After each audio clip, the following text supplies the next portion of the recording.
Can we know the date of the rapture? Or is it mysterious? Or terribly mysterious? Or possibly we can just know, because it tells us in the Bible, using all the multi-layered and cross-referenced verses that's contained in it, and the typologies that's throughout the whole of the book, really.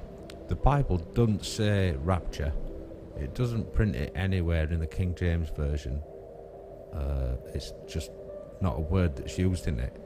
If you go to 1 Thessalonians chapter 4 verse 16, it says, "For the Lord himself shall descend from heaven with a shout, with the voice of the archangel, and with the trump of God, and the dead in Christ shall rise first." And then 17, "Then we which are alive and remain shall be caught up together with them in the clouds to meet the Lord in the air, and so we will ever be with the Lord." Where it says caught up, that's a translation from the Greek word harpazo or harpadzo, and I'll show you it here. So if you look at all the different meanings of that Greek word, that basically is saying that you're being snatched up. So the next question is, can we know the time that this is going to happen? If we can know, it'll be prophesized, and it'll either be prophesized directly with direct words or indirectly with a non-verbal type of prophecy, like a typology. And it's difficult for beginners like us to actually get an handle on what's going on, because we're reading in English from 1611 Bible with a Western mindset, and we're trying to understand what's going on in basically ancient Jewish minds, because it's written with them in mind mostly. So we've got to think about in that context that it's written to the ancient Jews from well before we were born, and they have their own ways of looking at things, and they're very, or at the time they were very well versed in the Old Testament, which most of us aren't. There's loads of Hebraic customs and traditions and idioms that they're used and just know about instinctively, and we won't have a clue about it. So in some ways we have to make an extra effort to try and understand what's going on, and it just makes it harder for us.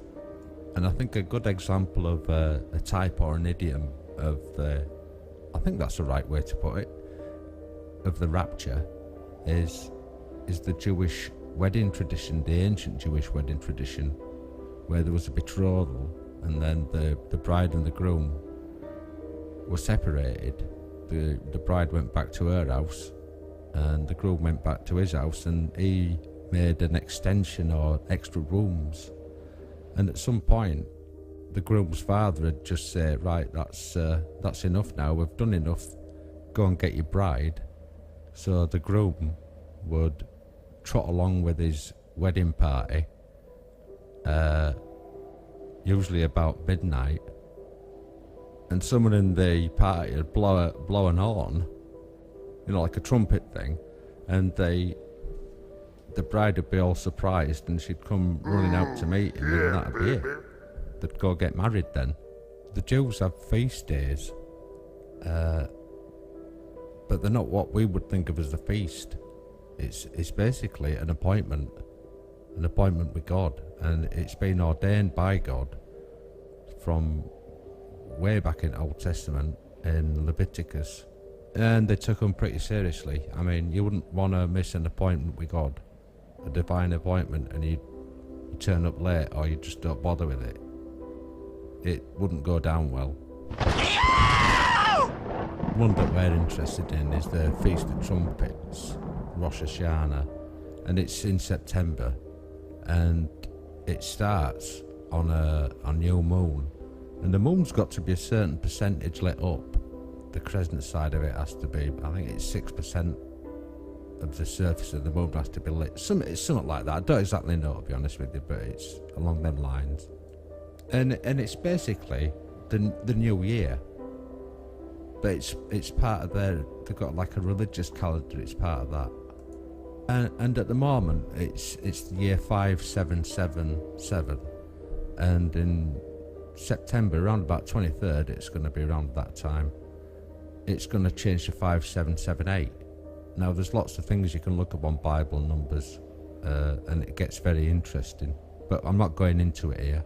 And another thing you've got to understand is that their days go from sunset to sunset, not from midnight to midnight like ours do. So there's a slight crossover on dates. So what we want to know is, can we know when the date of the rapture is, or the time of the rapture? Because some people will interpret what's said in the Bible that no man knows the date and the time, while others say that we can tell when it is because it's prophesied with the last trump, which sounds on Rosh Hashanah, which is the Jewish New Year. I mean, they literally blow trumpets. There's 3 sets of 33 different horn sounds blown at sunset, and then one final long blast of the trumpet, and that's a total of 100 blasts on the trumpet. Rosh Hashanah is also known as the hidden day, and it's also known as the opening of the gates. The way we've got 1 Corinthians chapter 15 verse 52. In a moment, in the twinkling of an eye, the last trump, for the trumpet shall sound, and the dead shall be raised incorruptible, and we shall be changed. The Jews know what the twinkling of an eye means, and to them that means the moment that you go from day to night. It's the twilight time, and the twinkle of an eye is the start of night. And because they go from sunset to sunset as a day, it's the end of the day. The new day starts at the twinkle of an eye. So this year we'll have September 22nd and 23rd, which will be all on the Rosh Hashanah, Feast of Trumpets, because we've got the overlap. We do midnight to midnight, they do sunset to sunset.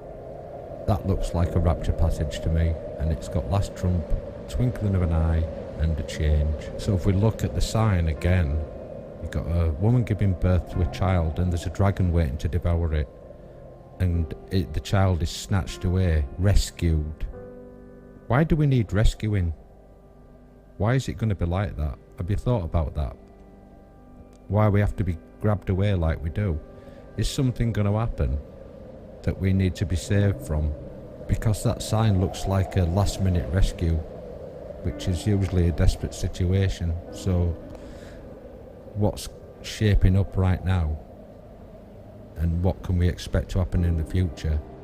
And we have to seriously think about why we need saving, in the manner that it looks like we're just going to be beamed out of here, basically. Why is that going to be necessary? So are you ready to go right now? You get everything that you need before you make that journey? I think it's something you've got to think about. You should arm yourself with as much knowledge as possible. That's the bare minimum that you can do, I think. Anyway, we'll see. That's it for this time. Thanks for watching.